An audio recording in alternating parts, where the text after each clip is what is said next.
I made millions of dollars with 50 Cent, but the IRS took everything from me. This is Pocket Watching with JT. Hey, Pocket Watchers, we have a comment. They said, hey, JT, make another bankruptcy breakdown video. Make this into a series. And you know what? I think I am. Recently, I did a bankruptcy breakdown video on MC Hammer, and it was fun looking through how MC Hammer was able to make the money that he made, but also learning how he ended up going broke. Now, as a pocket watcher, it is our job to learn from the financial mistakes of others so we can learn a lesson but not have to go through the same trouble. All right. So today we are doing a bankruptcy breakdown on Young Buck. All right. So get ready. Here we go. If you are unfamiliar with who Young Buck is, his real name, David Darnell Brown. Now, a few things you have to understand. Young Buck was on the record label G Unit, headed up by 50 Cent. Now, this is long before 50 Cent became a Hollywood producer and actor. This is hardcore 50 Cent, 2003 era 50 Cent. Understand this. When 50 Cent came out, I was a freshman in college, and 50 Cent was everywhere, right? He was everywhere. Understand the mindset of a college freshman. When you see this artist, 50 Cent, a man who was shot 9 times and survived to tell the story, and now he is the biggest rapper in the world. At that time, 50 Cent could do nothing wrong. This was before he was known as a troll on the internet. This is 50 Cent, hardcore rapper, coming out with Eminem, Dr. Dre, and the In the Club video. He's upside down, shirt off, running on the treadmill. This is like they literally made 50 Cent in a lab.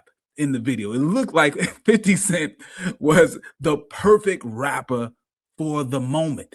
Now, during this time that 50 Cent is absolutely the hottest rapper in the world, he debuts his crew, G Unit.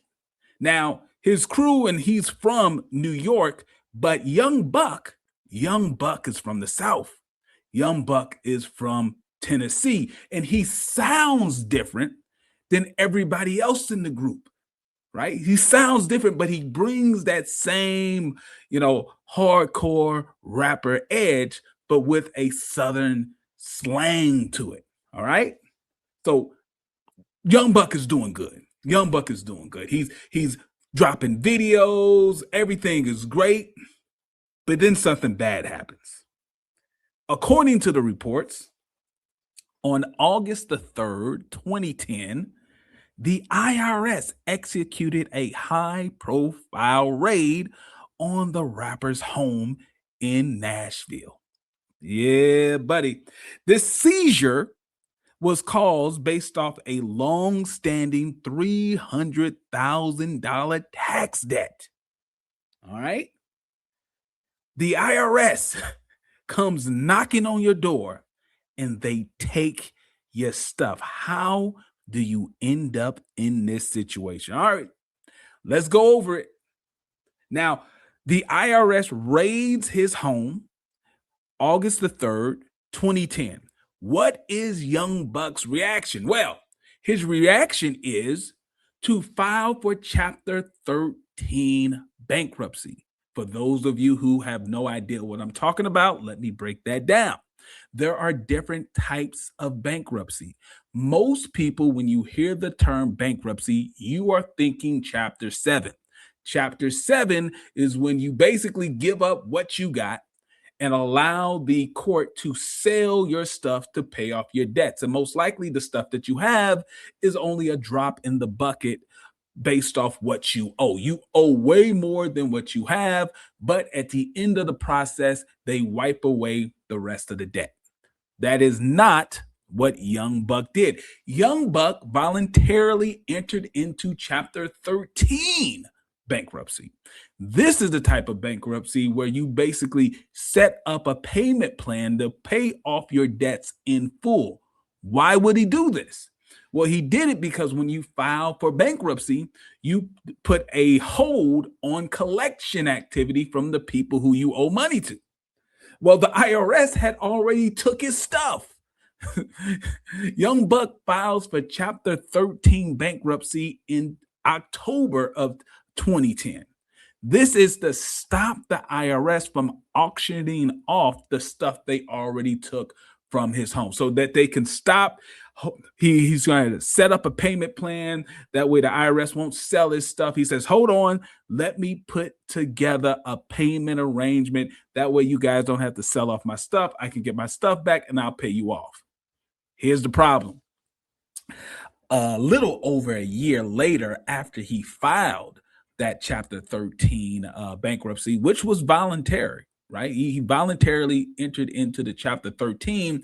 When the courts actually looked at his numbers, the courts decided, you know what? We're going to have to go with Chapter 7.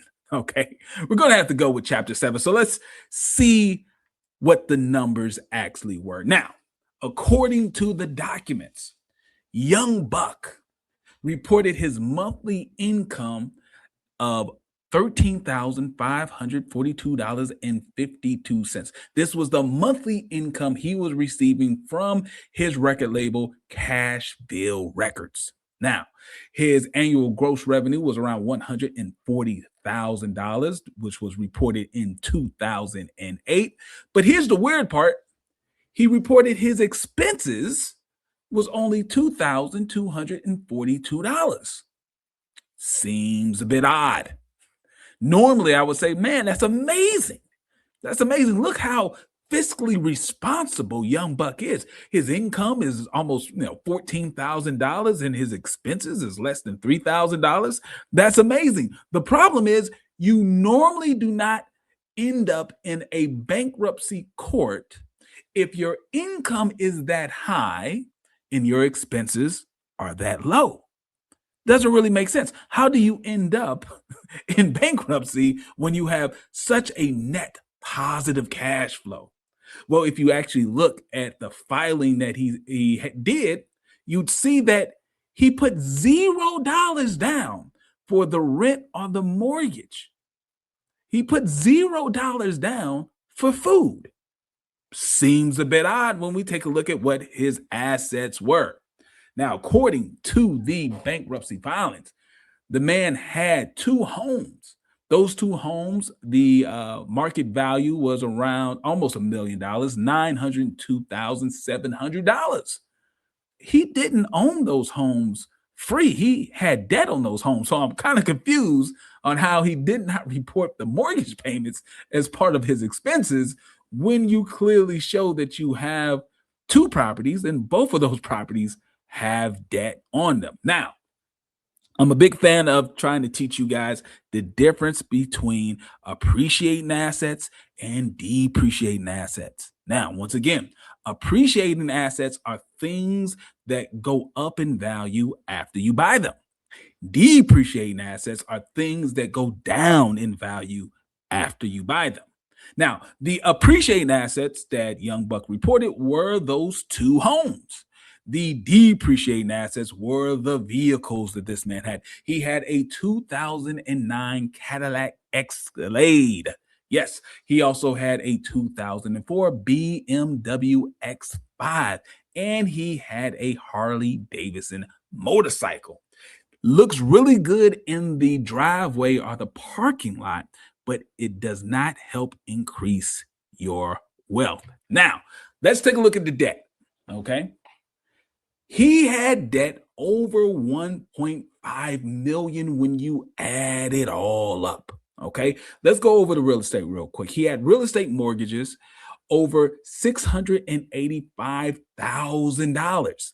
He had IRS tax liens between the years of 2006 and 2008. He had about $257,044.61. This is the thing that sparked the IRS raid. And just a side note here, listen, the main reason why the IRS raided him was based on the fact of no communication. Now, as a financial advisor, I specialize in tax and wealth planning. One of the main things I do is I represent my clients before the IRS to stop stuff like this from happening. Okay. And in my years of experience and practice, I can tell you an IRS raid does not happen to you just because you're having a bad day or they don't like you. If you stay in communication, meaning when you get a letter from the IRS and they say you owe them something, you cannot ignore those notices. You can't do it. What you should do is hire a person like me, hire someone who is licensed and certified, and they will represent you before the IRS and you will be able to keep your stuff. Okay. But when you ignore them, when you allow those letters to pile up, you will end up like young Buck. Now, let's go over the other stuff that he had. His vehicles, right? The Escalade and the BMW. He owed money on that. Not only did he owe money on it, he was back on payments, right? It showed that he was almost $6,000 in back payments on the BMW. So he stopped making payments on it. So clearly there's an issue with his budget.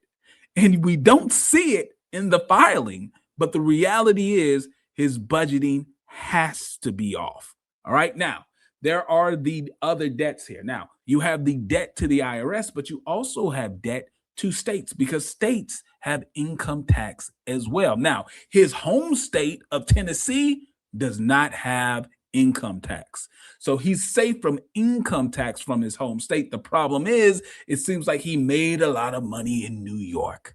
Okay, now remember, 50 Cent, G Unit, that is a New York-based record label. So for whatever reason, we can see right here, he owed money to the state of New York over $100,000. Looks like $105,162.04. So he also owes the state of New York along with the IRS. Now, he does have a debt from his home state, but it's not income tax.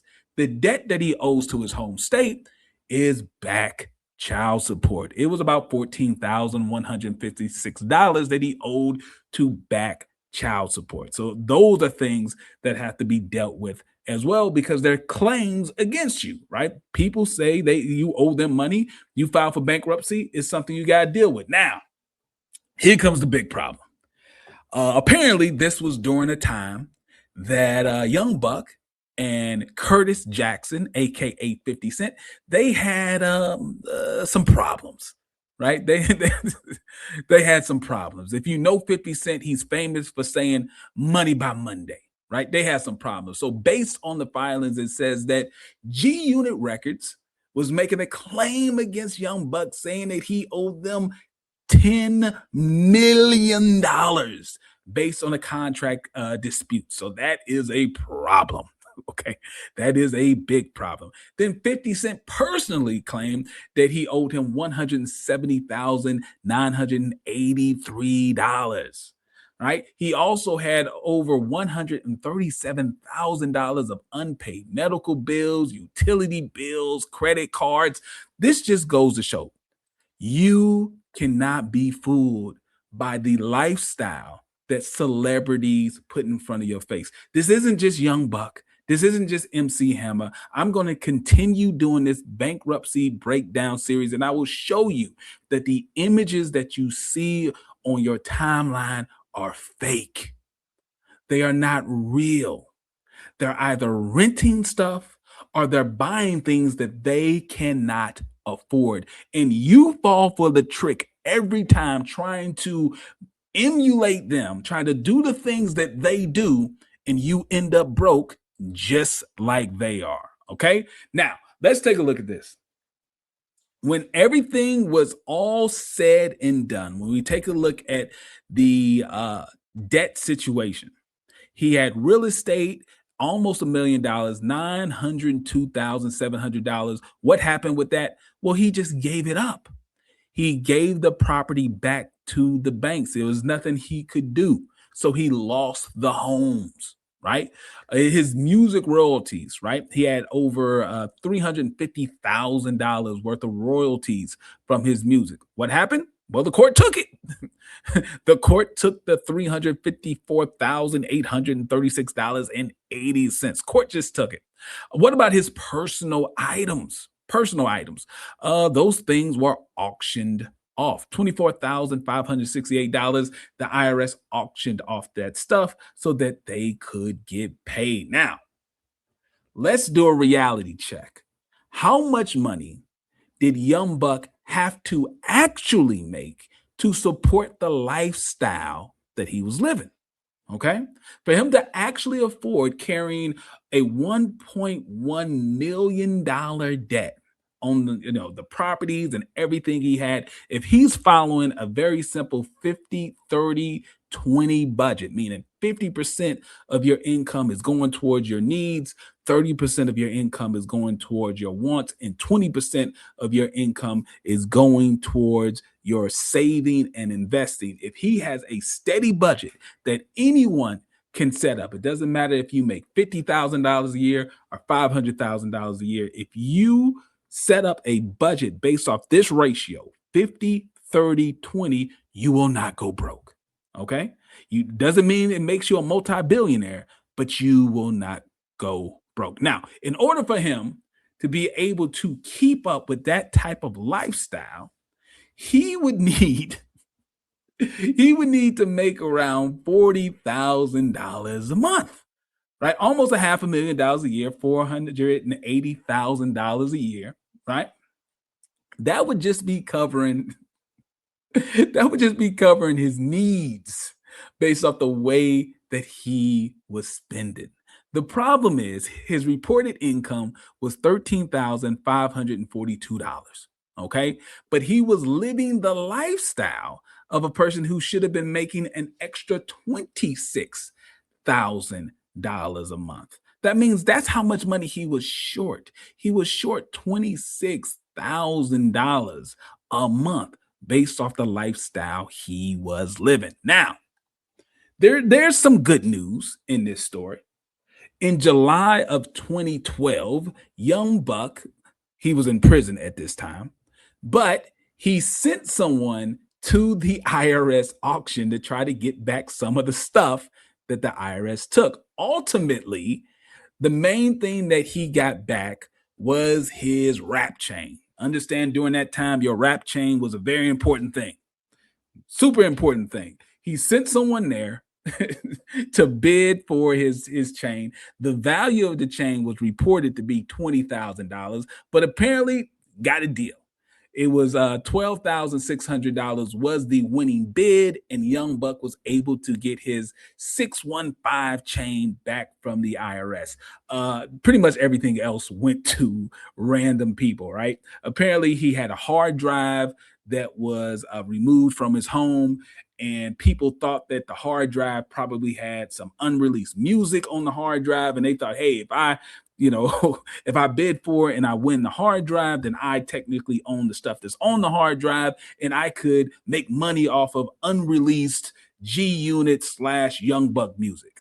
Problem is, even though they won it for $3,000, they didn't realize that the IRS wiped the hard drive clean. So they basically paid $3,000 for a hard drive that was blank.